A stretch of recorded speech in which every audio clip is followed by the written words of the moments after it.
जी तो स्टूडेंट्स हम कर रहे थे स्टार्स एमडी कैट केमिस्ट्री की प्रैक्टिस बुक और उसमें फंडामेंटल कंसेप्ट्स ऑफ केमिस्ट्री में हम 81 एमसीक्यू सॉल्व कर चुके थे।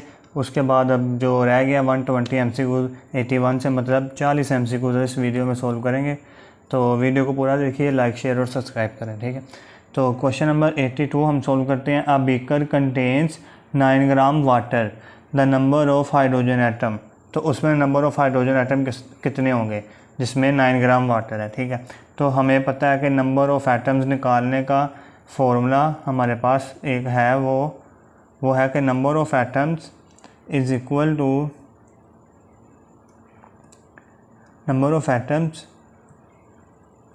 To mass over molar mass multiply atomicity, ठीक है। नंबर ऑफ एटम्स कोई भी नंबर ऑफ एटम निकालने हो तो उसका फॉर्मूला है मास over molar mass multiply Avogadro number multiply atomicity. अब देखो एटॉमिसिटी का आप लोगों को पता होना चाहिए क्या है। एटॉमिसिटी का मतलब होता है कि एक मॉलिक्यूल में कितने एटम्स हैं। जैसा कि उसने कहा कि वाटर में कौन से एटम निकालने हैं, हाइड्रोजन एटम। तो हम देखेंगे वाटर के एक मॉलिक्यूल में हाइड्रोजन के कितने एटम हैं। तो हाइड्रोजन के एटम है 2, तो एटॉमिसिटी यहाँ पे क्या होगी हमारे पास 2, क्योंकि वाटर के एक मॉलिक्यूल में 2 हाइड्रोजन एटम है, तो हम एटॉमिसिटी लिखेंगे 2। तो बाकी मैस हमें उसने 9 ग्राम दिया था, मोलर मैस वाटर का 18 होता है। एवोगाड्रो नंबर की वैल्यू पुट की और 2 एटॉमिसिटी लगा दिया। अब ये होता है 9 1 द 9, 9 2 द 18। अब ये वाला 2 और ये वाला 2 कैंसिल हो गए और बाकी हमारे पास क्या बच गया, ये एवोगाड्रो नंबर हमारे पास बच गया। तो ये हमारे पास आंसर होगा कि इसमें कितने नंबर ऑफ मालिक्यूल होंगे, एवोगाड्रो नंबर ऑफ मालिक्यूल और एवोगाड्रो नंबर ऑफ एटम्स होंगे, सॉरी। तो वो हमारे पास ऑप्शन है ए वाली में। आगे चलते हैं। वो कह रहा है 1 mole of diamond chain and 1 mole of gold ring have same number of. क्या एक मोल ही डायमंड चेन है और एक मोल ही गोल्ड की रिंग है, तो इसमें क्या सेम ना होगा। हमें पता है कि डायमंड जो होता है उसमें कार्बन होते हैं, सारा कार्बन का बना होता है। तो जो कार्बन है उसमें कार्बन का एटॉमिक नंबर जो है वो 6 है, एटॉमिक नंबर 6 है। एटॉमिक नंबर को हम Z से रिप्रेजेंट करते हैं। तो इसका 6 है, तो मतलब इसमें इलेक्ट्रॉन भी 6 होंगे और इसमें प्रोटॉन भी 6 होंगे। इसके अलावा गोल्ड जो है जिसको हम AU, गोल्ड सारी गोल्ड के एटम से बनी होगी और गोल्ड के एटम का एटॉमिक नंबर 79 है, मतलब उसमें 79 इलेक्ट्रॉन होंगे और 79 ही प्रोटॉन होंगे। अब जब एक डायमंड के एक कार्बन में 6 इलेक्ट्रॉन है, तो फिर एक मोल जो कार्बन है उसमें इलेक्ट्रॉन कितने होंगे, वो भी 6 इंटू एवोगाड्रो नंबर होगा। और अगर एक गोल्ड में के एटम में 79 इलेक्ट्रॉन है, तो एक मोल गोल्ड में कितने इलेक्ट्रॉन होंगे, तो वो होगा 79 इंटू एवोगाड्रो नंबर, ठीक है। मतलब इन दोनों में जो नंबर ऑफ इलेक्ट्रॉन है वो क्या है, डिफरेंट है।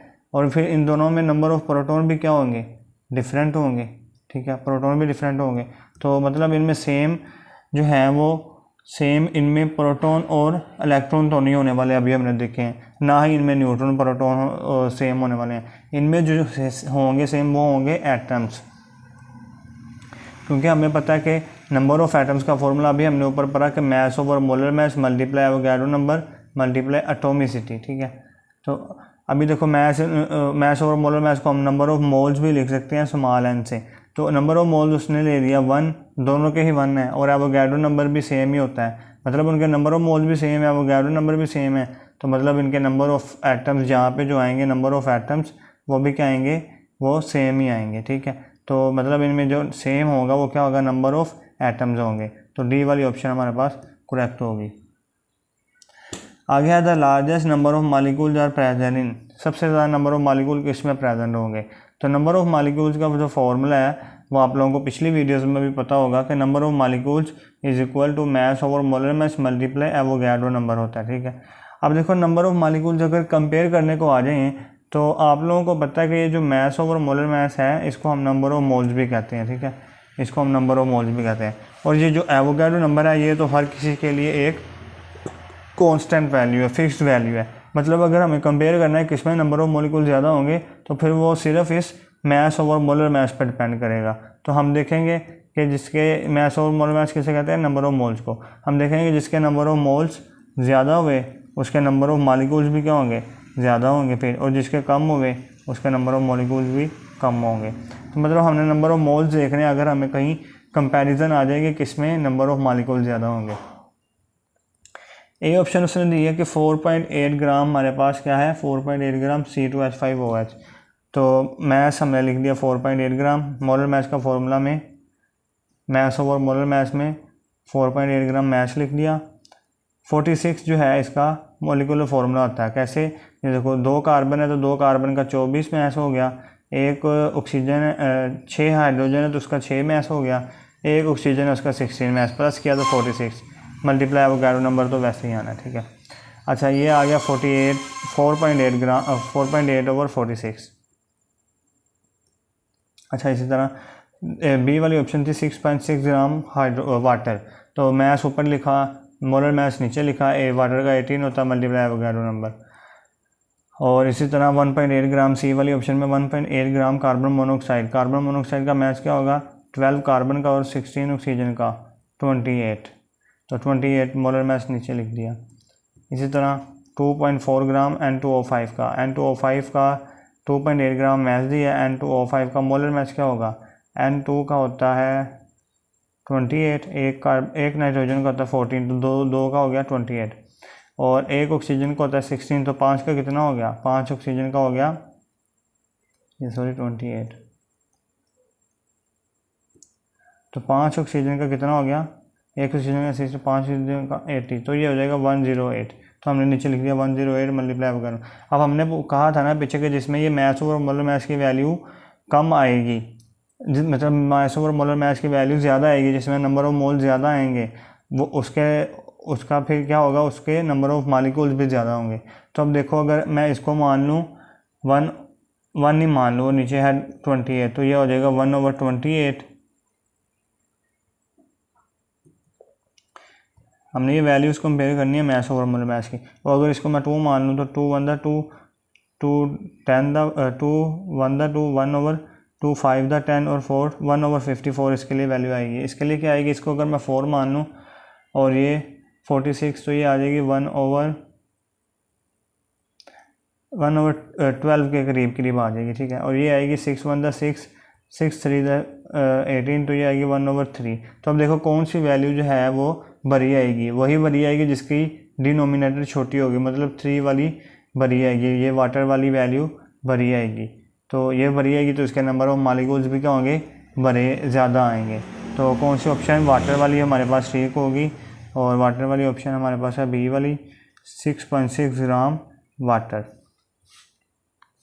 आगे है a compound possesses 8% sulphur by mass, the least molecular message, कि एक कंपाउंड है उसका जो सल्फ़र है उसमें कितना है 8%, तो उसका मोलिकुलर मैस क्या होगा, सबसे कम मोलिकुलर मैस क्या होगा। तो हमें पता है कि परसेंटेज का जो फॉर्मूला होता है वो होता है percentage of element is equal to mass of the element in compound divided by total mass of compound, और उसको मल्टीप्लाई करना होता है 100 से, ठीक है। अब देखो परसेंटेज उसने सल्फ़र की हमें दे दी 8, वो हमने लिख दी इसकी परसेंटेज की जगह पे, equal to mass of the element, मतलब जो सल्फ़र का उसने कहा सब लीस्ट मोलिकुलर मैस, लीस्ट का मतलब सबसे कम, तो मतलब जो उसमें सल्फ़र हम क्या लेंगे, एक ही लेंगे, सल्फ़र का आइटम एक ही लेंगे, तो इसमें फिर क्या हो जाएगा, सल्फ़र का एक ही लेंगे, तो एक सल्फ़र के आइटम का मैस होता है 32, तो हम यहाँ पे लिख देंगे मैस 32, मोलर मैस फाइंड करेंगे। तो इसको अगर सॉल्व करोगे तो ये मैस उधर मोलर मैस उधर चल जाएगा, 8 इधर आगे डिवाइड होगा, 8/32/8, ये हो जाएगा 8 1 8 4 32, 4 को 100 से मल्टीप्लाई करोगे तो 400। आपके पास जो आया वो क्या है, टोटल मैस जो कम से कम मोलर मैस आएगा वो कितना आएगा, 400 के करीब, तो सी वाली option. The weight of one molecule of a compound C60H122, C60H122 हमारे पास एक मॉलिक्यूल है, वो कह रहा है इसके एक मॉलिक्यूल का वेट कितना होगा। अच्छा एक मॉलिक्यूल का वेट, हमें पता है कि अगर ये मॉलिक्यूल अगर होता 1 मोल, मतलब उसमें होते हैं इतने number of atom, Avogadro number of atom उसमें होते हैं, कोई भी 1 मोल सब्सटेंस है उसमें कितने number of atoms, number of molecule sorry, उसमें नंबर ऑफ मॉलिक्यूल कितने होते हैं 6.0 10 की पावर 23। तो अगर ये इसके 1 मोल होता उसमें नंबर ऑफ एटम इतने होते, और इसका मैस क्या होता, इसके मोलर मैस के इक्वल होता, और मोलर मास अगर आप इसका निकालो तो वो आता है कार्बन 60, कार्बन का होता है 12 और 60 कार्बन है, तो 60 को हम 12 से मल्टीप्लाई करेंगे तो हमारे पास 720, और 720 और हाइड्रोजन कितने हैं 122, और एक हाइड्रोजन का 1 ही हो जाएगा, मतलब 720 में 122 प्लस करेंगे 842 हमारे पास आंसर आएगा। तो मोलर मास के इक्वल हो गया 842। अब वो कह रहा है हमारे पास अगर एक मालिक्यूल हो, यहाँ पे तो था 66.0 10 की पावर 23 मालिक्यूल, उसका मैस इतना था। अब अगर एक मालिक्यूल हो तो उसका मैस कितना आएगा, तो हम इसको क्रॉस मल्टीप्लाई करके सॉल्व कर लेंगे। क्रॉस मल्टीप्लाई करेंगे तो x इंटू 6.0 10 की पावर 23 और 1 इंटू 842। अब इसको सॉल्व करेंगे तो ये यहाँ पे आके डिवाइड हो जाएगा इससे, और ये आएगा 842 डिवाइडेड बाई 6.0 10 की पावर 23। और इसको अगर आप सॉल्व करना चाहो तो ये जो 6 है, ये 6 ये इससे डिवाइड होगा, और ये जो 10 के पावर 23 उसको हम ऊपर ले जाके माइनस में कर देंगे 10 के पावर -23, और इसको अगर डिवाइड करोगे 6 को 842 से, तो यहाँ पे मैंने डिवाइड किया था, आपके पास ये जो वैल्यू आएगी वो आएगी 140.3, मतलब 140.3 हम उसको 140 लिख लेते हैं। 10 की पावर -23 जो हम ऊपर ले गए थे ये वाली, वो वैसे का वैसे आ गया। अब देखो हम जो ये यहाँ पे जो पॉइंट है, हम उसको अगर 2 डिजिट 1.4 पे ले जाएं तो ये हो जाएगा 1.4, और अगर 2 डिजिट मूव पीछे को किए हैं, पीछे को जब मूव करें तो आता है प्लस में, तो 10 की पावर 2 आ जाएगी। ठीक है, 2 डिजिट मूव किए तो 10 की पावर 2 आ जाएगी। अगर आगे को मूव करोगे तो माइनस में आएगी। तो 1.4 10 की पावर -23 और -23 और 2 आ गया। अब ये 2 और -23 आपस में माइनस हो रहे हैं, तो ये माइनस हो गया आ जाएगा -21। 1.4 10 की पावर -21 हमारा आंसर होगा। तो ये किस में है, ये वाली हमारे पास ऑप्शन है डी में, 10 की पावर -21, 1.4 10 की पावर -21। आगे है 87, 1 मोल ऑफ CH4 कंटेन्स। एक जो CH4 का 1 मोल है उसमें क्या चीज़ होती है, तो हमें पता है अगर CH4 अगर 1 मोल होगा, CH4 अगर 1 मोल होगा तो उसमें जो नंबर ऑफ कार्बन के जो हाइड्रोजन के जो मोल्स होंगे वो कितने होंगे, 4 ही होंगे, क्योंकि एक मॉलिक्यूल में कितने कार्बन एटम है 4, और 4 एक मोल में कितने होंगे, 4 मोल ही हाइड्रोजन के होंगे। तो 4 ग्राम एटम्स ऑफ हाइड्रोजन, ए वाली ऑप्शन ठीक होगी। ग्राम एटम मोल को ही कहते हैं, मैंने बताया था कि मोल के 4 नाम है, ग्राम एटम, ग्राम मॉलिक्यूल, ग्राम फार्मूला। तो यहाँ पे उसने लिखा ग्राम एटम ऑफ हाइड्रोजन, तो 4 ग्राम एटम ऑफ हाइड्रोजन ठीक होगा। इसके अलावा अगर देखो तो 3 ग्राम एटम ऑफ कार्बन नहीं होगा, क्योंकि CH4 के मॉलिक्यूल में एक एटम होता है, मतलब 1 ग्राम एटम ऑफ कार्बन होगा, 3 नहीं होगा। आगे है 1 मोल में हमें पता है 6.0 10 की पावर 23 पार्टिकल होते हैं, यहाँ पे लिखा है 1.8 10 की पावर 23, तो ये भी गलत है। अभी तक जो हमें दुरुस्त मिली है वो मिली ए वाली। आगे 6.0 10 की पावर 23 एटम्स ऑफ हाइड्रोजन, नहीं हाइड्रोजन के एटम तो 4 मोल हैं, 4 मोल, मतलब 4 मोल है तो 4 इंटू एवोगाड्रो नंबर आएंगे, एक एवोगाड्रो नंबर नहीं आएगा, 4 इंटू एवोगाड्रो नंबर आएगा। तो ए वाली करेक्ट होगी इसमें। आगे the maximum number of molecule is present in, सबसे ज़्यादा नंबर ऑफ मालिक्यूल किस में होंगे, तो अभी हमने पीछे ही नंबर ऑफ मालिक्यूल का सवाल किया है, जिसमें हमने ये डिसाइड किया था कि अगर नंबर ऑफ मालिक्यूल्स को कंपेयर करना है कि किस में ज़्यादा होंगे और किस में कम, तो हमें ये नंबर ऑफ मोल्स को कंपेयर कर लेना है। जिसमें नंबर ऑफ मोल्स ज़्यादा होंगे उसके नंबर ऑफ मालिक्यूल्स भी कम, और जिसमें नंबर ऑफ मोल्स कम होंगे उसमें नंबर ऑफ मालिक्यूल्स भी कम होंगे। अब देखो यहाँ पे हमारे पास पहली ऑप्शन है 15 decimetre cube of H2, 15 decimetre cube. हमें पता है कि अगर हमें नंबर ऑफ मोल्स निकालने हो, ए ऑप्शन में उसने कहा 15 डेसीमीटर क्यूब ऑफ H2।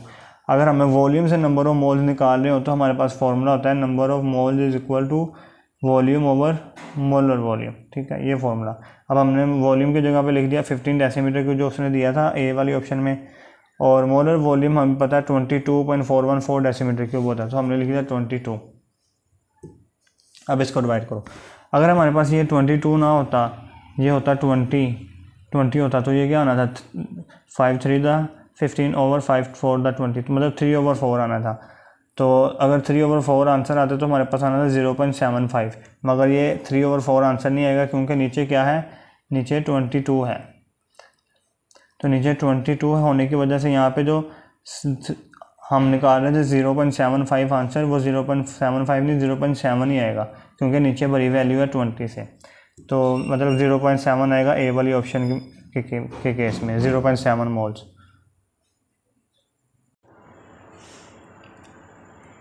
अच्छा, अब बी वाली ऑप्शन में देखते हैं। बी वाली ऑप्शन में उसने कहा था कि हमारे पास जो है वो बी वाली option 5 decimetre cube nitrogen gas है, ठीक है। तो वॉल्यूम उसने कितना दे दिया, वॉल्यूम 5 दे दिया, और वोलर वॉल्यूम कितना होता है 22.41। अगर इसको मैं 20 मान लूँ तो ये हो जाएगा 1/4, और 1/4 होता तो उसकी वैल्यू आनी थी 0.25, मगर ये जो है ये 20 नहीं है, ये 22 है, तो ये मतलब ये 0.25 से कम आएगी। अब तो हम लिख लेते हैं 0.2 आ गई, ठीक है। अब सी वाली ऑप्शन में उसने कहा है हमारे पास जो है 1.5 ग्राम H2 गैस है, ठीक है। तो अब पहले उसने वॉल्यूम दिया था, अब मैस दे दिया, तो हमें पता है मैस से नंबर ऑफ मोल्स निकालने का फॉर्मूला क्या होता है, मैस ओवर मोलर मैस। तो मोलर मैस उसने दे दिया 1.5, मोलर मैस होता है 2, तो ये आएगा ये आएगा, इसका आंसर आएगा अगर आप लोग कैलकुलेट करो तो 3/4, जिसको हम 0.75 लिख सकते हैं। और इसी तरह डी वाली ऑप्शन में उसने दे दिया 5 ग्राम O2, मैस दे दिया 5 ग्राम, मोलर मैस O2 का कितना होता है, O2 का 32 होता है, ठीक है। तो मोलर मैस 32, इसको अगर सॉल्व करोगे तो आपका 0.00016 आएगा, ठीक है, 0.016। अब देखो नंबर ऑफ मोल्स किसके ज़्यादा हैं। नंबर ऑफ मोल्स अगर आप लोग देखोगे तो हमारे पास 4 वैल्यूज़ आई नंबर ऑफ मोल की, एक ये और एक ये वाली। तो इन सब में नंबर ऑफ मोल्स आपको किस में ज़्यादा नज़र आ रहे हैं, इस सी वाली ऑप्शन में। तो मतलब सी वाली ऑप्शन में नंबर ऑफ मोल्स ज़्यादा, तो नंबर ऑफ मॉलिक्यूल्स भी ज़्यादा होंगे। तो सी वाली ऑप्शन हमारे पास करेक्ट होगी आंसर, और सी वाली ऑप्शन हम मार्क कर लेंगे। 89 क्वेश्चन है, the incorrect statement for 14 gram carbon monoxide. Carbon monoxide हमारे पास 14 ग्राम है। वो कह रहा है it occupies 22.414 litre at STP। पहले तो हम इसके नंबर ऑफ मोल्स निकाल लेते हैं।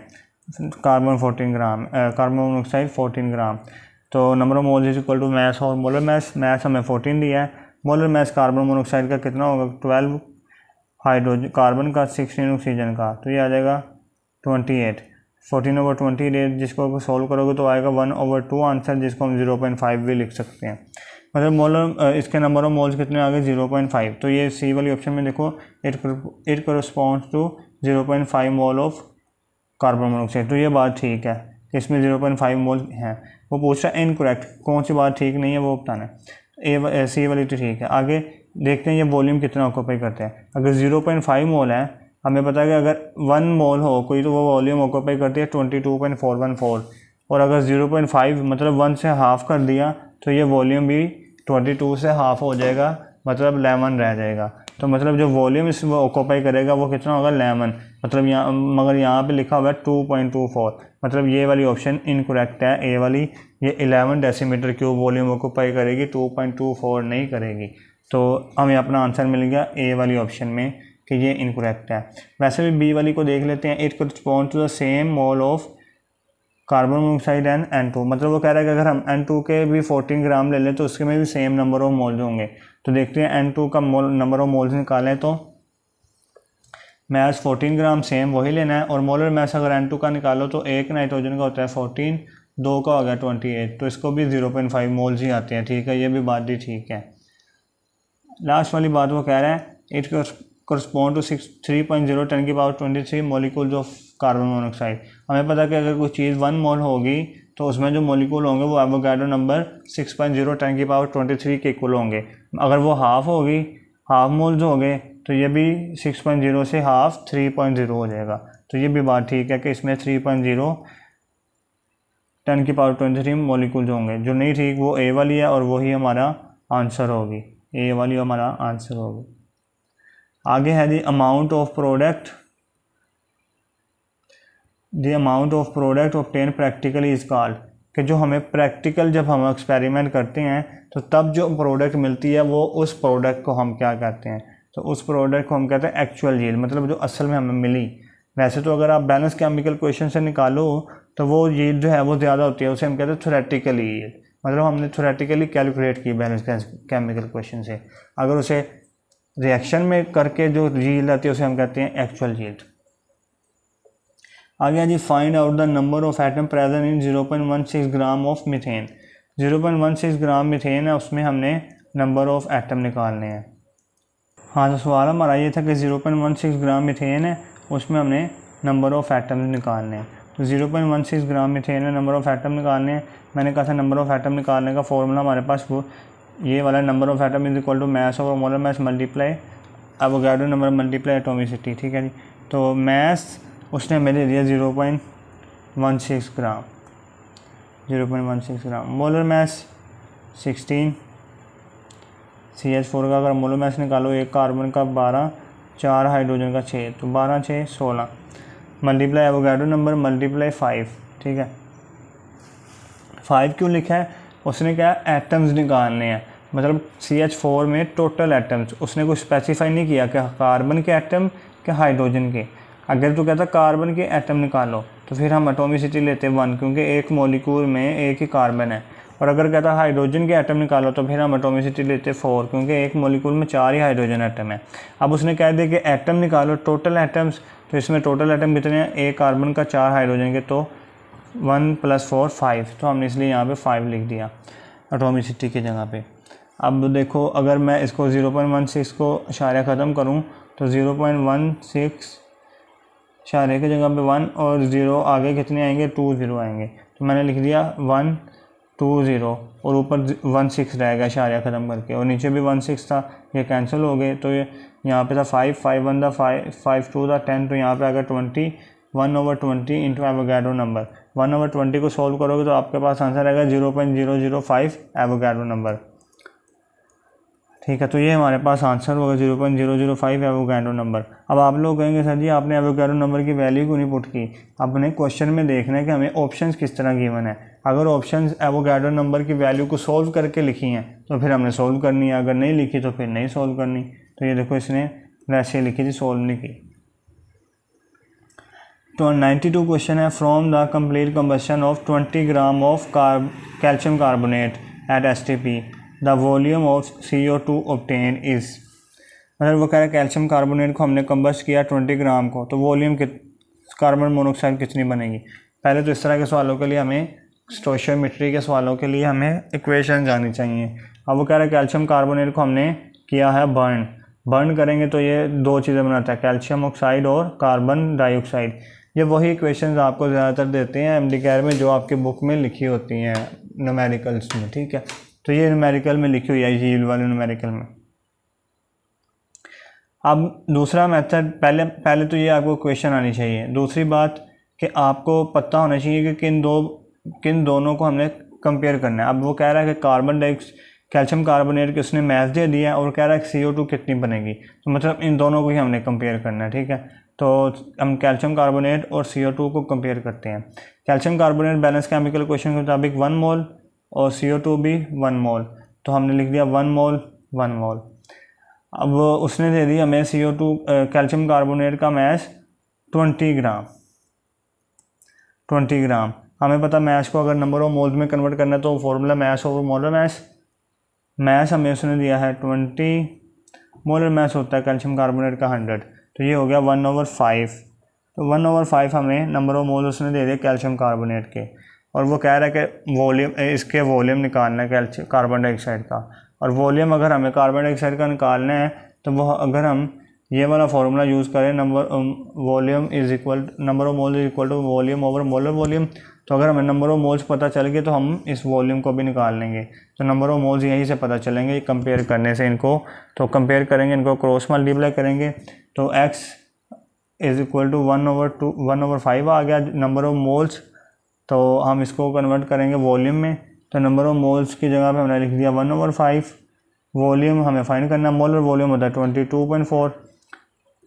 जब इसको इधर जाके इससे मल्टीप्लाई करोगे तो 22/5 5 आ जाएगा, और अगर इसको सोल्व करोगे तो आपके पास 4.4 आंसर आएगा। मतलब अगर 20 ऊपर होता और नीचे होता 5, ये है 22/5, अगर 20 होता तो ये होता 4 1 4 4 2 5 1 5 5 4 20, तो मतलब 4 के करीब हमारा आंसर आता, तो ये 4.4 के करीब आंसर आएगा आपका। और ऑप्शन कौन सी हमारे पास ठीक होगी यहाँ पे? अब हमारी ऑप्शन होगी सी वाली 4.4 8 डेसीमीटर क्यूब। बाकी अगर देखो तो उसमें 48 44 2 ये नहीं है, 4.4 के 4 के करीब मतलब आंसर आना चाहिए था। आगे तो maximum number of molecules will be in, तो वही सवाल के नंबर ऑफ मालिक्यूल किस में ज़्यादा होंगे, तो वही स्ट्रेटजी हमने लगानी है कि जो नंबर ऑफ मालिक्यूल उसी में ज़्यादा होंगे जिसमें नंबर ऑफ मोल ज़्यादा होंगे। ठीक है, तो नंबर ऑफ मोल कैलकुलेट करते हैं चारों ऑप्शन में। ए ऑप्शन उसने दे दिया है,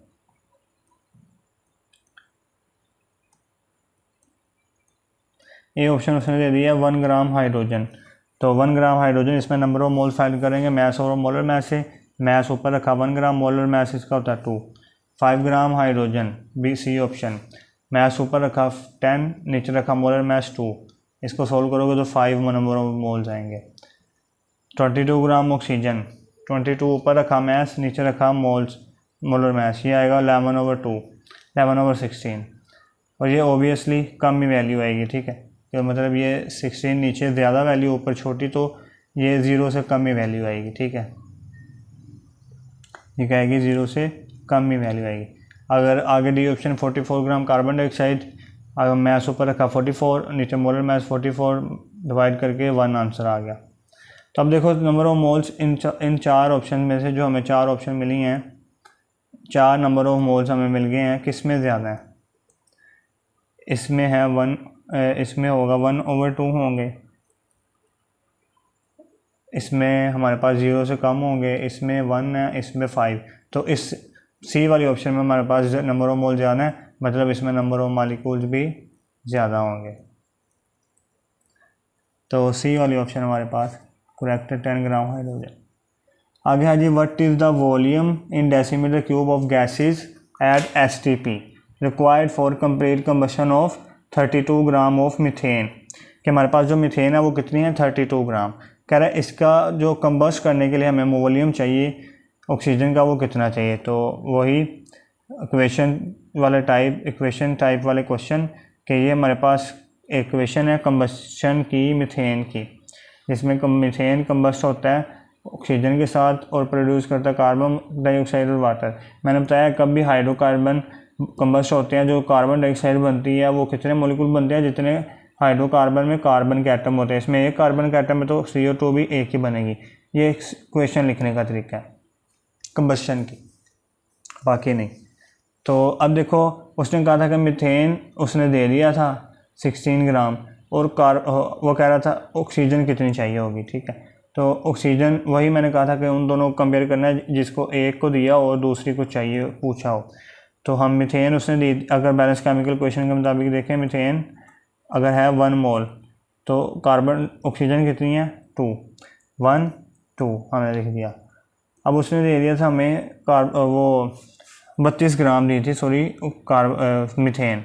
तो 32 ग्राम मीथेन दी थी। इसको अगर नंबर ऑफ मोल्स में कन्वर्ट करें, मैस और मोलर मैस, नंबर मैस कितना दिया? 32, मोलर मैस 16 होता है। तो इसको अगर डिवाइड किया तो हमारे पास 2 आंसर आ गया। तो अगर CH4 के 2 मोल्स हैं तो कार्बन मोनोऑक्साइड के कितने मोल होंगे? तो इसको अगर क्रॉस मल्टीप्लाई करोगे तो हमारे पास आंसर आएगा 4 मोल, मतलब कार्बन डाइऑक्साइड के 4 मोल। और उसने पूछा था वॉल्यूम, हमें पता अगर नंबर ऑफ मोल्स आ जाए तो उसे हम वॉल्यूम निकाल सकते हैं ये वाले फार्मूला से, number of mole is equal to volume over molar volume. ठीक है, वॉल्यूम निकालना में नंबर ऑफ मोल्स हैं 4, मोलर वॉल्यूम 22। इसको अगर मल्टीप्लाई करोगे तो 4 × 22 आपके पास आंसर आएगा। इसको अगर उधर जाकर मल्टीप्लाई करना ना, तो 4 × 22 आंसर आएगा 88 के करीब। तो देखते हैं 88 के करीब कौन सा आंसर है? 89 वाला, ए वाला। आ गया total number of protons in 10 gram calcium carbonate. Calcium carbonate है 10 ग्राम, उसमें टोटल नंबर ऑफ प्रोटॉन्स कितने होंगे ये बताना है। तो मैंने बताया होगा कि number of protons, number of electrons इस तरह के जो भी सवाल हों वो एक ही फार्मूला से सॉल्व होते हैं, और वो फार्मूला वही है जो हम नंबर ऑफ़ एटम के लिए यूज़ करते हैं। नंबर ऑफ़ एटम्स या फिर number of proton is equal to mass over molar mass multiply Avogadro number multiply atomicity. मतलब अगर आपको number of atom, proton, electron, number of neutrons, number of covalent bond, number of ions, कोई भी इस तरह का क्वेश्चन आ जाए number of molecules को छोड़ के, तो आपने ये वाला फार्मूला यूज़ करना है। और एटॉमिसिटी का ख़ास ख्याल रखना है, एक मॉलिक्यूल में देख लेना है कि वो कितनी है जो उस चीज़ उसने पूछी है। जिस तरह उसने यहाँ पे प्रोटॉन पूछे हैं तो हम देखेंगे कैल्शियम कार्बोनेट के एक मॉलिक्यूल में कितने प्रोटॉन हैं और एटॉमिसिटी वो रखेंगे। ठीक है, ये आपने ध्यान रखना है बस। अब देख लेते हैं पहले कैल्शियम कार्बोनेट की एटॉमिसिटी क्या होगी प्रोटॉन के लिए। तो कैल्शियम के एक कैल्शियम में होते हैं 20 प्रोटॉन, तो हमने 20 लिख लिया। कार्बन में होते हैं 6, तो हमने 6 लिख लिया। और एक ऑक्सीजन में होते हैं 8, तो हमने 3 × 8 लिख लिया क्योंकि 3 ऑक्सीजन है इसमें। तो इसको अगर आप सॉल्व करोगे तो आपके पास आंसर आएगा 50। मतलब एटॉमिसिटी हमारे पास आ गई 50, हमने लिख लिया 50 एटॉमिसिटी हमारे पास। अब एवोगाड्रो नंबर की वैल्यू वही पुट कर दी। मैथ उसने दिया था 10 ग्राम। मोलर मैथ अगर कैल्शियम कार्बोनेट का कैलकुलेट करोगे तो 100 आएगा। कैलकुलेट कर देता हूँ कैल्शियम कार्बोनेट का मोलर मैथ। कैल्शियम का होता है 40 प्लस कार्बन का होता है 12 प्लस 3 × एक ऑक्सीजन का 16। तो इसको अगर सॉल्व करोगे तो आपके पास आएगा 100। अब देखो एक ज़ीरो से कैंसिल हो गया, बाकी यहाँ पे ये वाला ज़ीरो से कैंसिल हो गया, मतलब आ गया ये 5 बच गया और ये एवोगाड्रो नंबर बच गया। 5 × एवोगाड्रो नंबर आ गया। ठीक है, अब 5 को 6 से मल्टीप्लाई करोगे तो 30 × 10⁻23। अगर ये वाला ज़ीरो जो है मैं पीछे की तरफ मूव करूँ तो आ जाएगा 3.0। अगर पीछे की तरफ मूव किया तो ये वाली वैल्यू प्लस होगी, मतलब पीछे की तरफ मूव करने से 10⁻1 भी आएगा ना, और वो 1 इस 23 से प्लस हो गए 24 बना देगा। तो 3.0 10⁻24 हमारा आंसर होगा कौन से क्वेश्चन में, 95 में 3.0 10⁻24 ए वाली ऑप्शन में। अच्छा जी, अगला question 1 mole of CO2 contains. 1 mole CO2 है, उसमें क्या होगा। ये देखो 1 मोल CO2 मतलब हमने लिख लिया। ठीक है, अगर मैं आपको ये बात समझ नहीं होगा, अगर मैं ये CO2 लिखता हूँ इसका मतलब ये भी हो सकता है कि ये CO2 एक मॉलिक्यूल है, और इसका मतलब ये भी हो सकता है ये CO2 एक मोल है। ठीक है, जो केमिकल फॉर्मूला है वो एक मॉलिक्यूल और एक मोल दोनों को रिप्रेजेंट करता है। ठीक है, अब मैंने लिख लिया ये एक मोल है कार्बन डाइऑक्साइड। ठीक है, अब इसमें क्या होगा, इसमें है एक कार्बन है, तो मतलब एक मोल या फिर 1 ग्राम एटम कार्बन होंगे। तो इसने लिखा हुआ है 6.02 10⁻23 एटम्स ऑफ कार्बन। तो जब 1 ग्राम एटम मतलब 1 मोल ऑफ कार्बन होगा उसमें, तो उसमें नंबर ऑफ़ कार्बन एटम भी क्या होंगे, एक मोल में कितने नंबर ऑफ़ कार्बन एटम होते हैं, एवोगाड्रो नंबर 6.0 10⁻23। तो ए वाली ऑप्शन ठीक होगी। बाकी अगर ऑप्शन देखोगे तो वो ठीक नहीं होंगी, क्योंकि अगर आप देखो ऑक्सीजन के एटम कितने चाहिए, ऑक्सीजन यहाँ पे कितने हैं CO2 में 2 मोल, तो 2 मोल के एटम 2 × एवोगाड्रो नंबर होना चाहिए। यहाँ पे उसने सिर्फ लिखा है Avogadro number of atom of oxygen. अब अगर हमारे पास 1 मोल है कार्बन डाइऑक्साइड तो उसमें नंबर ऑफ मॉलिक्यूल्स कितने होने चाहिए, वो एवोगाड्रो नंबर के बराबर होने चाहिए, मगर यहाँ पे 18.0 10⁻23 लिखा है। और अभी हमने बात की कि 1 मोल कार्बन डाइऑक्साइड में 3 ग्राम एटम नहीं 1 ग्राम एटम कार्बन होने चाहिए, क्योंकि इसमें 1 मोल कार्बन है। तो ए ऑप्शन हमारे पास ए ही ठीक होगी, इसमें इतने एटम है। क्वेश्चन नंबर हमारा है तकरीबन 97।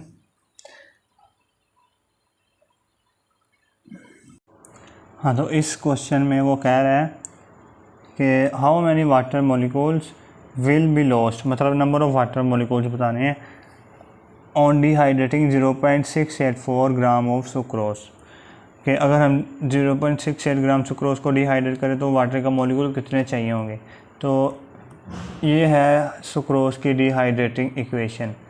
हाँ मतलब ठीक है, ये एक पेचीदा सवाल है क्योंकि हमें इक्वेशन नहीं आती सुक्रोज की डिहाइड्रेटिंग की, इस तरह की इक्वेशन हमें नहीं पता होती। मगर मान लो अगर यही ग्लूकोज की फॉर्मेशन की इक्वेशन होती तो फिर तो आप आसानी से कर सकते थे। ठीक है, तो यही थोड़ा सा टफ चैलेंज होता है। आगे अब वो कह रहा है कि हमारे पास ये अगर हमें उसने दे दिया 0.8684, वो कह रहा है वाटर का मॉलिक्यूल कितने होंगे, मतलब इन दोनों को कंपेयर करना है। हमने इसको ले लिया सुक्रोज़ को और वाटर को। बैलेंस केमिकल क्वेश्चन के मुताबिक अगर ये सुक्रोज़ 1 मोल है तो वाटर 11 मोल है, 1 मोल और 11 मोल हमने कर लिया। अब देखो उसने हमें जो दी थी क्वेश्चन में, वो दिया था सुक्रोज़ का मैस, और मैस दिया था 0.684। हमने मैस को कन्वर्ट करना मोल्स में, तो इसको हम डिवाइड कर देंगे मोलर मैस से। मोलर मैस सुक्रोज़ का होता है 342, आप कैलकुलेट करके देखना, ठीक है। 342 इसका मोलर मैस, 0.684 इसका मैस। अब इसको हम लिख सकते हैं 0.684 को, अगर मैं इशारे ख़त्म करना चाहूँ तो इसकी जगह पे 1 लिखूँगा और नीचे फिर 3 इसके 0 लगाऊंगा। तो यही मैंने किया, 1 लिख के 3 0 लगा दिए और ऊपर 684 आ गया क्योंकि इशारे ख़त्म कर दिया मैंने। अब 342 1 और इसको अगर 2 से मल्टीप्लाई करोगे तो 684 आता है, तो मतलब ये 2 पे डिवाइड हो गया। अब ये 2 को अगर फर्दर डिवाइड करें 2 5 10, तो 1/500 हमारे पास नंबर ऑफ मोल्स आ गए सुक्रोज़ के। तो हमने लिख दिया 1/500 नंबर ऑफ मोल्स। अब हमें मिलेंगे नंबर ऑफ़ वाटर के मॉलिक्यूल्स एक्स से, तो हम इसको पहले नंबर ऑफ़ मॉलिक्यूल्स निकाल लेते हैं क्रॉस मल्टीप्लाई करने से। तो क्रॉस मल्टीप्लाई करने से हमारे पास आएंगे 11/500 number of molecules of water, number of moles of sorry मिलेंगे, नंबर ऑफ़ मोल्स मिलेंगे वाटर के। तो हमें पता है उसने हमें क्वेश्चन में कहा नंबर ऑफ़ मॉलिक्यूल्स निकालने हैं वाटर के, तो नंबर ऑफ़ मॉलिक्यूल्स का formula mass over molar mass multiply Avogadro number होता है। मैस हमें उसने दे दिया है, जिसको हम इस तरह भी लिख सकते हैं, मैस ओवर मोलर मैस को नंबर ऑफ़ मोल्स भी लिख सकते हैं multiply Avogadro number. Number of moles हमारे पास आ गए हैं 11/500 multiply Avogadro number. Avogadro number की वैल्यू पुट कर दी मैंने। अब ये जो 500 में 2 0 थे, इसको मैं ऊपर ले गया, तो ये हो जाएंगे, नीचे थे 10 की पावर 2 और ऊपर आने से 10 की पावर -2 हो जाएंगे, ठीक है। और 5 ऐसे का वैसे ही। अब ये अगर मैं मान लूँ यहाँ पे 11 के बजाय 10 है, तो इसको मैं लिख सकता हूँ 5 1 5 2 10, तो मैं लिख दूँगा ये आ गया फिर 2 एवोगाड्रो नंबर 6.0 10 की पावर 23 -2। इसको अगर सोल्व करोगे तो 21 आ जाएगा। अब अगर मैं 2 को 6 से मल्टीप्लाई करूँ तो 12 आएगा, 10 की पावर -21, 12 की पावर 21। अब यहाँ पे अगर 0 को पीछे की तरफ मूव करना है वो इशारे को, तो ये प्लस में आएगी, मतलब 21 से 22 में चला जाएगा, 1.2 10 की पावर 22। तो जो हमारे पास ऑप्शन आएगी वो कौन सी होगी, वो होगी हमारे पास 1.2 10 की पावर 22, तो वो आएगी 1.2 के करीब हमने जो ली थी 1.3 10 की पावर 22। 1.3 को आया हमारा, 1.2 को आया, क्योंकि हमने ये देखो ना वहाँ यहाँ पे 11 था, 11 तो हमने 10 अज्यूम किया था, तो इसलिए आया। तो हमें पता चल गया, यही अज्यूम करने का फ़ायदा होता है कि उसके करीब करीब वैल्यू आ जाती है, एग्जैक्ट हमें कैलकुलेशन नहीं करनी पड़ती। आगे है जी चूज़ द रॉन्ग स्टेटमेंट। सब गलत स्टेटमेंट कौन सी होगी वो हमने चूज़ करनी है। तो हमें पता 1 मोल मीन्स 6.0 10 की पावर 23 पार्टिकल, तो हमें पता यही बात दुरुस्त है। कोई भी अगर सब्सटेंस 1 मोल है तो उसमें एवोगाड्रो नंबर 6.0 10 की पावर 23 पार्टिकल जो होंगे। अच्छा, molar mass is the mess of 1 molecule. नहीं, मोलर मैस जो होता है वो 1 मोल का मैस होता है, 1 मॉलिक्यूल का मैस नहीं होता। तो ये वाली ऑप्शन जो है वो रॉन्ग है। आगे है mass is 1 mole is mass of 1 mole of substance. हाँ, जो 1 मोल सब्सटेंस है, जैसे कि मैं कहूँ मेरे पास 1 मोल हाइड्रोजन सब्सटेंस है, तो उसका मैस क्या होगा 2 ग्राम। तो मतलब मोल का जो मैस होता है वो 1 मोल के इक्वल होता है। Molar mass is the molecular mass express in gram. हाँ ठीक है, मोलिकुलर मैस होता है जो कि हम ग्राम में एक्सप्रेस करते हैं, ठीक है जी। तो ऑप्शन हमारे पास बी वाली गलत है, तो वो आंसर होगा। आगे how many seconds it will take to spend 1 Avogadro number of rupees, कि हमारे पास अगर 1 एवोगाड्रो नंबर ऑफ रुपीज़ हो जाएं तो उसको कितना टाइम लगेगा स्पेंड करने में। अगर हमारा जो रेट है वो क्या हो 6.0 10 की पावर 9 रुपीज़ पर सेकेंड, मतलब अगर हम 1 सेकेंड में इतने रुपीज़ खर्च कर रहे हैं तो एवोगाड्रो नंबर ऑफ़ रुपीज़ कितने टाइम में खर्च करेंगे। तो उसके लिए हमें क्या करना पड़ेगा, एवोगाड्रो को डिवाइड कर देंगे पर सेकेंड से रेट से, जो रेट हमें लग रहा है, तो इसको डिवाइड करेंगे तो 6.0 टू 6.02 कैंसिल, 10 की पावर 29 ऊपर जाके -29, तो 23 से -9, तो 23 से -9 कैंसिल करोगे तो 14, 10 की पावर 14 आपके पास आंसर आएगा। तो आंसर क्या आ जाएगा, 10 की पावर 14, 1 इंटू 10 की power 14। Which is the wrong statement, कौन सी स्टेटमेंट रॉन्ग है? वो कह रहा है 1 mole of hydrogen weighs less than 1 mole of glucose, कि जो 1 मोल हाइड्रोजन का वेट है वो 1 मोल ऑफ ग्लूकोज से कम होता है। हमें पता 1 मोल हाइड्रोजन का वेट होता है 2 मोल और ग्लूकोज का होता है 342 ग्राम, तो ये कम ही हुआ हाइड्रोजन का, दुरुस्त बात है ये पहली बिल्कुल।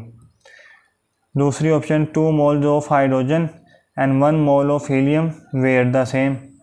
2 मोल अगर हाइड्रोजन हो उसका मैस होता है 4, 1 मोल अगर हीलियम हो उसका भी 4 होता है, मतलब इनका वेट क्या है, सेम, ये भी दुरुस्त है बात। आगे 0.1 mole of oxygen weigh more than 1 mole of hydrogen. अगर हमारे पास ऑक्सीजन क्या हो 0.1 मोल, उसका मैस होता है 32, वो कह रहा है ये ज़्यादा होता है 1 मोल ऑफ हाइड्रोजन जिसका मैस 2 होता है, तो ये बात भी ठीक है। 0.1 मोल ऑफ ऑक्सीजन का मैस 1 मोल ऑफ हाइड्रोजन से ज़्यादा होता है। आगे 1 mole of nitrogen and half mole of oxygen weigh the same. तो अगर 1 मोल ऑफ नाइट्रोजन हो उसका मैस होता है 28, हाफ मोल ऑक्सीजन हो उसका मैस होता है 16। वो कह रहे हैं ये दोनों हैं जो बराबर हैं, मगर ये बराबर नहीं होते, तो ये वाली हमारी ऑप्शन रॉन्ग होगी, गलत होगी, तो डी ऑप्शन हमारा होगा करेक्ट। आगे है जी, how many moles of atom are present in 1 mole of CH3COOH molecule. कह रहा है कि how many moles of atoms are present in 1 mole of CH3COOH, तो इसके एक मोल में कितने एटम के मोल्स होंगे? तो हमें पता है इसके एक मोल में CH3COOH, इसमें 2 कार्बन है तो इसमें 2 कार्बन के एटम के मोल्स होंगे, 2 मोल ऑफ कार्बन एटम होंगे, 4 हाइड्रोजन है 4 मोल ऑफ हाइड्रोजन एटम होंगे, और इसी के साथ अगर कार्बन के कितने मोल हैं, ऑक्सीजन के भी 2 मोल है, 2 मोल ऑफ ऑक्सीजन के होंगे, ये करेक्ट होगी। इसके अगर 1 मोल नहीं है 2 है, हमने अभी देखा है, ये 2 मोल कार्बन है मगर 4 मोल हाइड्रोजन है, ये अभी देखा है, तो सी वाली ऑप्शन भी नहीं हो सकती, सारी 2-2 मोल भी नहीं है, डिफरेंट है, ये ठीक है। 102 क्वेश्चन, कैफ़ीन जिसका मोलिकुलर वेट 194 होता है और उसमें है 28.9% नाइट्रोजन। वो कह रहा है number of nitrogen atom caffeine में कितने होंगे? तो हमें पता परसेंटेज का जो फॉर्मूला आता है वो होता है percentage of element is equal to mass of element in compound divided by total mass of compound. Mass of element मतलब जो कैफ़ीन होगा उसमें नाइट्रोजन का मैस कितना होगा वो है, ठीक है। हम क्या करेंगे, इस मैस ऑफ एलिमेंट को पहले फाइंड कर लेंगे, फिर अगर देखेंगे कि जो मैस आएगा वो कितने नाइट्रोजन का मैस है, एक नाइट्रोजन का 14 होता है ना, तो वो कितने नाइट्रोजन का मैस है, तो वो हम फाइंड करके फिर हम बता देंगे कि उसमें कितने नाइट्रोजन एटम है कैफ़ीन में। पहले हम लिखते हैं 28.9 इसकी परसेंटेज थी नाइट्रोजन की कैफ़ीन में, मैस हमें फाइंड करना है, मोलर मैस उसने बता दिया था 194 है, ये 194 और मल्टीप्लाई करना था 100 से, ठीक है जी। इसको अगर सोल्व करें तो मैस इधर ही रहेगा, इसको अगर 194 for 28.9 से मल्टीप्लाई कर दिया, 194 मल्टीप्लाई 28.9 और इसको फिर 100 को वहाँ पे डिवाइड कर दिया, 100 को डिवाइड कर दिया, तो इसको अगर मल्टीप्लाई करेंगे, मल्टीप्लाई करना चाहें तो इसका पॉइंट ख़त्म करना होगा। पॉइंट ख़त्म करने के लिए क्या करेंगे, 28.9 पॉइंट की जगह पे 1 लगाएंगे, आगे जितने डिजिट हैं वो 0 लगा देंगे, तो एक ही डिजिट तो हम एक डिजिट आगे 0 लगा देंगे, तो मैंने ये नीचे 100 पहले से आगे 10 आ गया, इसकी वजह से पॉइंट ख़त्म करने की वजह से पॉइंट ख़त्म करके आगे ये 289। अगर आप 194 289 को मल्टीप्लाई करोगे तो आपके पास आंसर आएगा कुछ इस तरह का 56022, और इसको मल्टीप्लाई करने से आएगा 1000, और 56022 को हम लिख सकते हैं 56000। अब ये 3 0 इस 3 0 से कैंसिल, हमारे पास आंसर आएगा 56। तो अब हम देखते हैं कितने नाइट्रोजन एटम का मैस 56 होता है। एक नाइट्रोजन एटम का मैस होता है 14, अगर हम 14 को 4 से मल्टीप्लाई करें तो 56, मतलब नाइट्रोजन के कितने एटम होंगे, 4, बी वाले ऑप्शन। आगे आ जी the number of gram atoms of sulphur that represent 0.5 moles of sulphuric acid. हमारे पास जो सल्फ्यूरिक एसिड है वो कितने हैं, 0.5 मोल। उसमें सल्फ़र के ग्राम एटम्स कितने होंगे, ग्राम एटम से मुराद के सल्फ़र के नंबर ऑफ मोल्स कितने होंगे।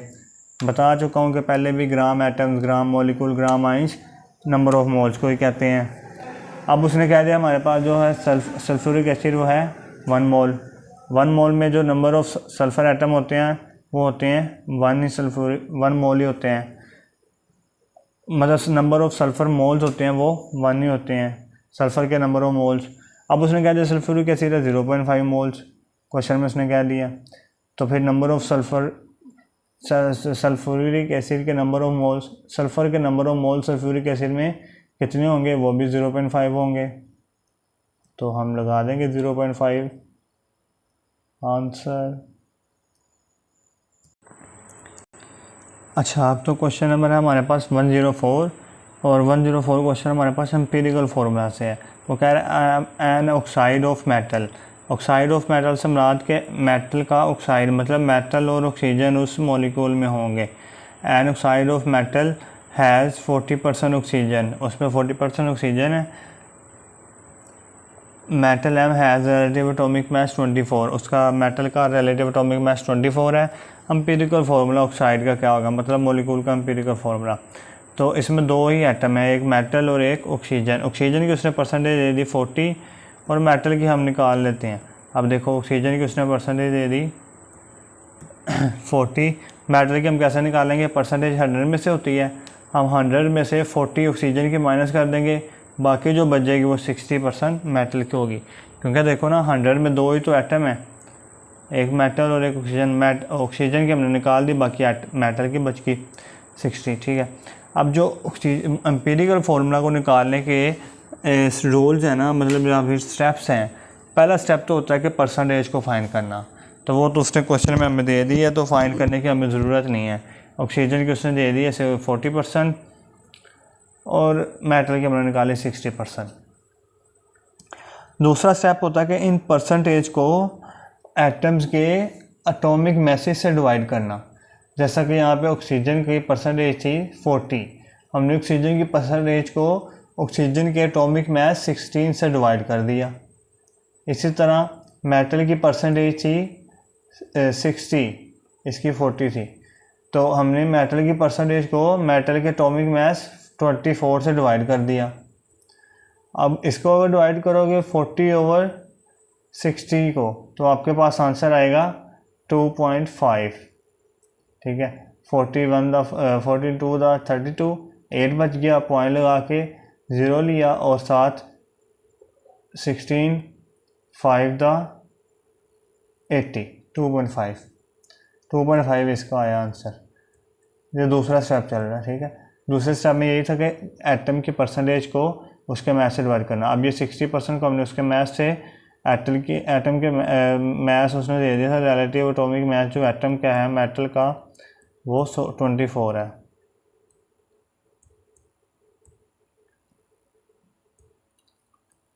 ठीक, 24।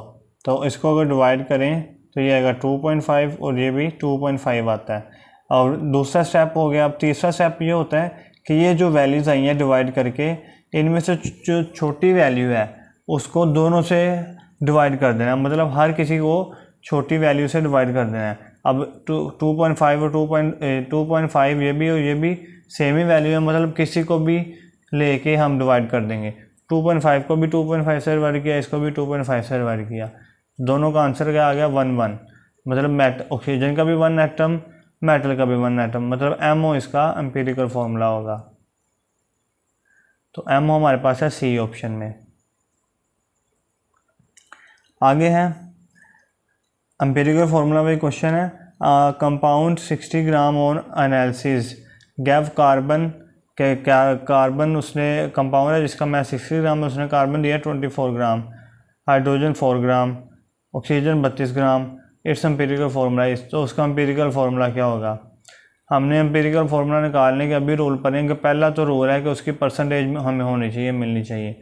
हमें तो यहाँ पे परसेंटेज नहीं दी, तो हम क्या करेंगे, परसेंटेज निकालेंगे। परसेंटेज निकालने के लिए क्या होता है कि कार्बन के मतलब एलिमेंट के मास को डिवाइड करना होता है मोलर मास से और मल्टीप्लाई 100 करना होता है।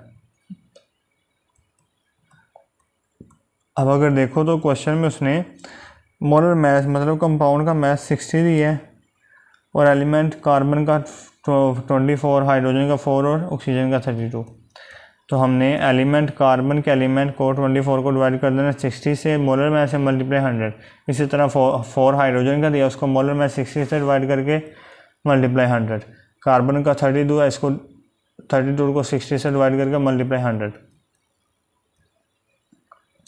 अब इसको अगर सोल्व करोगे तो आपके पास आंसर आएगा 0 0 से कैंसिल हो गया, 6 4 24 मल्टीप्लाई 10 40%, कार्बन 40%। इसको अगर डिवाइड करोगे तो 0 0 से कैंसिल हो गया, 2 1 2 2 2 4 2 3 6 0.75 और इसको अगर डिवाइड करोगे 2 को 3 से डिवाइड करोगे तो आपके पास 2 को 3 से डिवाइड करोगे तो आपके पास आएगा आंसर कोई 62 डिवाइडेड बाई 3। तो ये आएगा 0.0 लिया 0.66 के बराबर, और 0.66 को 10 से मल्टीप्लाई करोगे तो आपके पास आएगा 6.66, जिसको हम 6.7 भी लिख सकते हैं। ठीक है, आगे है ऑक्सीजन, उसका मास 32 था, उसे मोलर मास से 60 से डिवाइड किया। तो यहाँ पे मैंने 32 को 60 से डिवाइड किया हुआ है, और मतलब 6 से 0 तो 0 से कैंसिल हो जाएगा ना, तो 6 से डिवाइड किया तो आपके पास 5.33 आता है, और उस 5.33 को इस 10 से जो बच गया तो उससे मल्टीप्लाई किया तो हमारे पास 53 आता है। तो हमारे पास परसेंटेज आ गई है 40, 67, 53.3 ले लो। ठीक है, अब हमने तीसरा स्टेप पढ़ा था कि इन परसेंटेज को हमने डिवाइड करना है एलिमेंट्स के मोलर मासेस से। ठीक है, अब परसेंटेज कार्बन की थी 40, तो उसको हमने कार्बन के एटॉमिक मास 60 से डिवाइड कर दिया। इसी तरह 6.6 हाइड्रोजन की थी, तो उसको हमने हाइड्रोजन के एटॉमिक मास 1 से डिवाइड कर दिया। 53.3 जो है ये ऑक्सीजन की थी, और हमने उसको ऑक्सीजन के मास 60 से डिवाइड कर दिया। ठीक है, अब इसको अगर डिवाइड करोगे तो आपके पास आंसर आएगा 3.3। 40 को 12 से डिवाइड करने से ये तो 1 नहीं आएगा, और इसको डिवाइड करोगे ये भी 3.3 आएगा। अब जो तीसरा स्टेप था वो ये था कि ये जो वैल्यूज़ आई हैं डिवाइड करने के बाद, दूसरे स्टेप के बाद जो वैल्यूज़ आई हैं, इनमें से जो छोटी वैल्यू है उसको इन तीनों से डिवाइड कर देना है। अब छोटी वैल्यू देखो तो 3.3 है इन तीनों में से, तो हमने इसको भी 3.3 से डिवाइड किया, इसको भी 3.3 से डिवाइड किया, इसको भी 3.3 से डिवाइड किया तो ये आ गया 1, ये आ गया 2, ये आ गया 1, मतलब कार्बन का 1, हाइड्रोजन का 2, ऑक्सीजन का 1, CH2 हमारे पास एम्पिरिकल फार्मूला इसका होगा, वो है डी ऑप्शन में। आगे है हमारे पास the amount of a given product calculated to obtain in a chemical reaction are goes to completion. कि मतलब जो प्रोडक्ट हम कैलकुलेट करते हैं chemical reaction goes to completion, वो क्या होती है, वो होती है थ्योरेटिकल यील्ड ऑफ रिएक्शन, जो हम कैलकुलेट करते हैं कैसे, केमिकल बैलेंस केमिकल रिएक्शन से। ठीक है, केमिकल इक्वेशन से। तो हमारे पास जो 107 का ऑप्शन है वो क्या है, वो हमारे पास डी है। 107 ऑप्शन की जो आंसर होगा वो होगा बी। क्यों, देखो, the amount of the given product to be calculated to be obtain in a chemical reaction goes to completion. तो हमें जो प्रोडक्ट मिलती है उसे हम क्या कहते हैं, theoretical yield of the product of the reaction. ठीक है जी,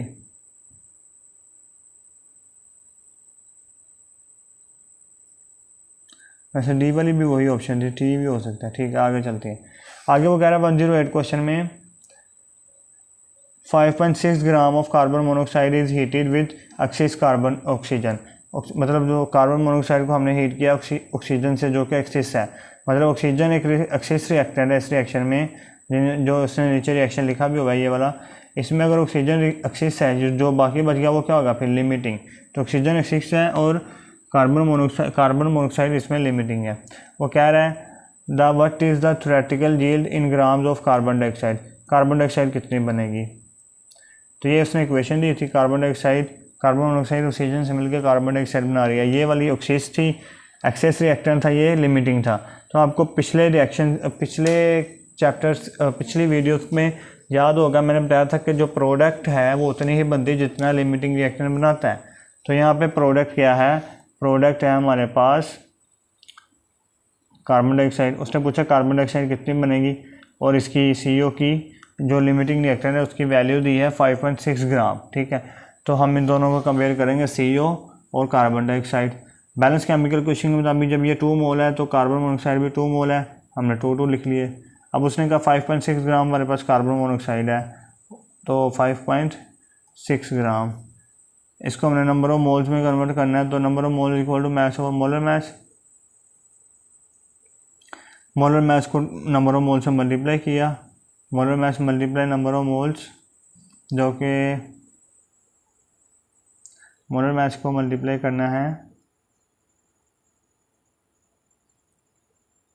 सॉरी मैंने इधर लिखा था, ये कार्बन मोनोक्साइड का 5.6 ग्राम उसने मास दी है, इसको हमने नंबर ऑफ मोल्स में कन्वर्ट करना है। मोलर मास को डिवाइड किया number of moles, carbon monoxide के नंबर ऑफ मोल्स होते हैं 28 और मोलर मास है 28। तो इसको अगर डिवाइड करोगे तो आपके पास आंसर आएगा, वो आएगा 1/5। तो मतलब 1/5 इसके नंबर ऑफ मोल दिए हैं, जिसको हम क्या लिख सकते हैं, 0.1/5 को क्या लिख सकते हैं, 0.1/5 को क्या लिख सकते हैं, डिवाइड करके देख लेते हैं। 1/5 तो 0 पॉइंट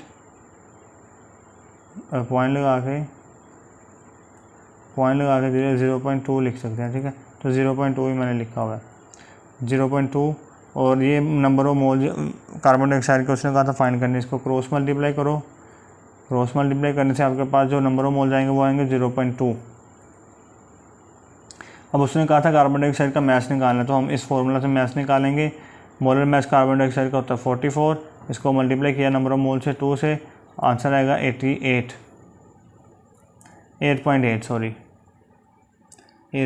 आंसर आएगा डी में। क्योंकि ये देखो ये 0.2 है ना, तो 0.2 तो यहाँ पे भी पॉइंट आएगा 8 और 8 के दरमियान। आगे आ जी, lactose commonly use as a binder in tablets has a molecular weight 342।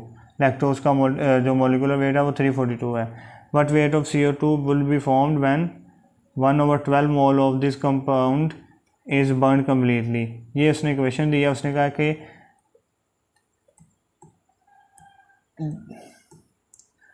अच्छा ये जो कंपाउंड है लैक्टोज, इसको अगर हम 1/12 मोल लें तो जो कार्बन मोनोक्साइड है उसका कितना वेट हमें मिलेगा बना मिलेगा। ठीक है, तो हमने मतलब कंपेयर इस दोनों को करना है, ये कंपाउंड को और कार्बन डाइऑक्साइड को। कंपाउंड और कार्बन डाइऑक्साइड मैंने लिख लिए। कंपाउंड बैलेंस केमिकल इक्वेशन के मुताबिक कंपाउंड जब 1 मोल है तो कार्बन डाइऑक्साइड 12 मोल है, हमने लिख लिया कंपाउंड 1 मोल, कार्बन डाइऑक्साइड 12 मोल। अब उसने कहा कार्बन डाइऑक्साइड ये कंपाउंड हमने ले लिया 1/12 मोल, तो कार्बन डाइऑक्साइड कितनी बनेगी मोल्स में। तो हमने इसको सोल्व किया तो हमारे पास आंसर आया 1 नंबर ऑफ मोल्स, और हमें पता 1 मोल कार्बन डाइऑक्साइड का मास 44 ग्राम होता है। तो आंसर हमारे पास क्या होगा 44 ग्राम, सी ऑप्शन।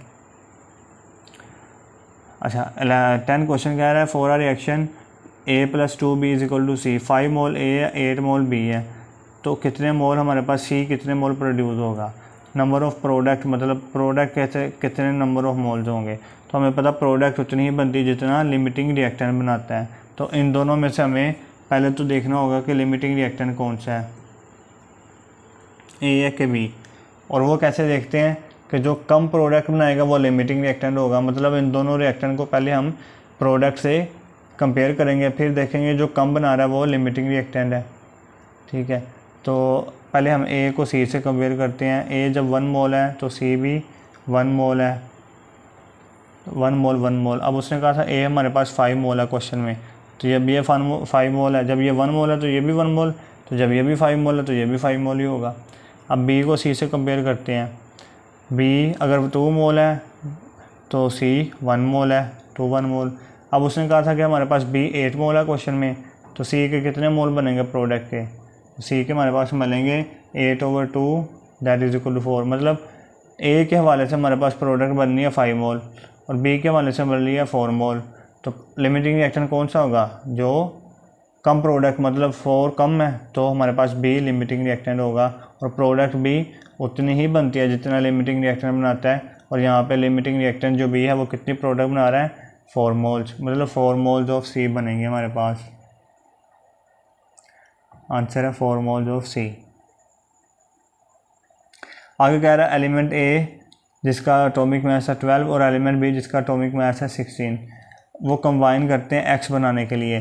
अगर 2 मॉलिक्यूल बी कंबाइन करेंगे 1 मोल ऑफ ए से, then the weight of 1 mole of X, तो एक एक्स का कितना वेट होगा? तो जब हमें पता है, उसने कहा कार्बन का 12 मोल, बी का 16 मोल। कह रहा है कि जब ए और बी जो है वो 2 मोल हो और ए 1 मोल हो, तो कितने इसका मैस होगा Ab2 का? तो ए हमें पता है, ए का उसने दिया 12, बी का उसने दिया 16, मल्टीप्लाई 2 किया, 12 + 32 44। आना तो इसमें 44 चाहिए, मगर बुक में जो आंसर दिया वो है 40, तो हम 44 लिखते हैं, आना यही चाहिए। आगे है 10 gram of carbon Burns with 11.2 litres of CO2 after combustion the amount of carbon, the amount of unburn carbon. Unburn carbon से मुराद क्या? कार्बन बाकी बच गया ना, तो वो जो बर्न नहीं हुआ उसकी अमाउंट, मतलब कार्बन क्या होगा फिर? एक्सिस रिएक्टेंट, मतलब ये बाकी बच गया एक्सिस रिएक्टेंट। और ऑक्सीजन मतलब कार्बन बर्न होगा तो ऑक्सीजन के साथ ही बर्न होगा ना, और ऑक्सीजन फिर क्या होगी? Limiting reactant. वो यही कह रहा है कि कार्बन जो है वो हमने 10 ग्राम ली है, तो उसमें से कुछ तो बर्न हो गया, तो जो बाकी बच गया वो बताना है हमने। तो ये रिएक्शन देखो, इस रिएक्शन में हमें जब भी किसी एक्सिस रिएक्टेंट की प्रोडक्ट का बताना हो ना, वो कितना उसका बाकी बचा है, तो हम दोनों रिएक्टेंट को आपस में कंपेयर करेंगे। ठीक, दोनों रिएक्टेंट को नहीं आपस में कंपेयर, मतलब वो जो एक्सिस रिएक्टेंट है उसको प्रोडक्ट से कंपेयर करेंगे। ठीक है, अब कार्बन को हमने प्रोडक्ट से कंपेयर किया। कार्बन जब 1 मोल है यहाँ पर, तो प्रोडक्ट भी 1 मोल है, तो हमने लिख लिया 1 मोल 1 मोल। अब उसने कहा था कार्बन हमारा जो प्रोडक्ट है वो कितनी बनी है? 11.2 डेसीमीटर क्यूब। क्वेश्चन में देख लेना, अगर हम 22.4 से 11.2 की तरफ आएँ, 22 पे 1 मोल होता है सब्सटेंस, 11.2 मतलब 22 से हाफ किया तो 1 से भी हाफ किया, 0.5 मोल्स हो गया हमारे पास। ठीक है, तो मतलब इसको भी हाफ कर दिया हमने। अगर ये 1 मोल हो गई प्रोडक्ट, तो कार्बन भी 1 मोल होगा। मतलब अगर ये प्रोडक्ट हमने बनानी है 1 मोल, हाफ मोल प्रोडक्ट बनानी है ये वाली, तो हमारे पास जो कार्बन कितना यूज़ हो रहा है? Half mole.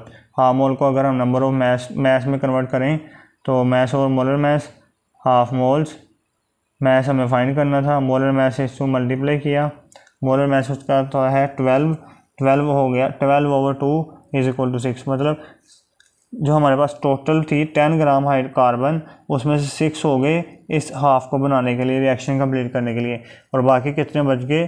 4 माइनस करके 4, मतलब 4 ग्राम हमारे पास बाकी बच गया।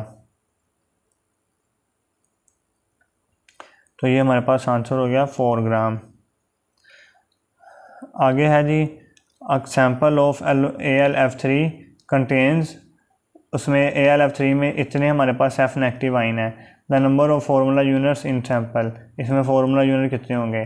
तो हमें पता अगर कोई नंबर ऑफ फार्मूला यूनिट हमारे पास इतने होते हैं, एवोगाड्रो नंबर, तो उसमें F नेगेटिव कितने होते हैं? वो 3 इंटू एवोगाड्रो नंबर होते हैं, क्योंकि ये देखो एक मॉलिक्यूल में 3 F नेगेटिव हैं। तो हम क्या लिखेंगे? अगर इतने हमारे पास मॉलिक्यूल होते हैं AlF3 के, तो उसमें इतने 3 इंटू Na हमारे पास F नेगेटिव होते हैं। अब वो कह रहा है कि हमारे पास जो F नेगेटिव है वो इतने हैं, तो ये फार्मूला यूनिट कितने होंगे, तो हम इसको क्रॉस मल्टीप्लाई करेंगे। क्रॉस मल्टीप्लाई करने से ये x को 3 इंटू 10 की पावर 3 इंटू 6 इंटू 10 की पावर 23 से मल्टीप्लाई करेंगे x को, ये x को इससे मल्टीप्लाई करेंगे, इसको इससे। तो जब मल्टीप्लाई किया तो ये इधर आके अब डिवाइड होगा, डिवाइड किया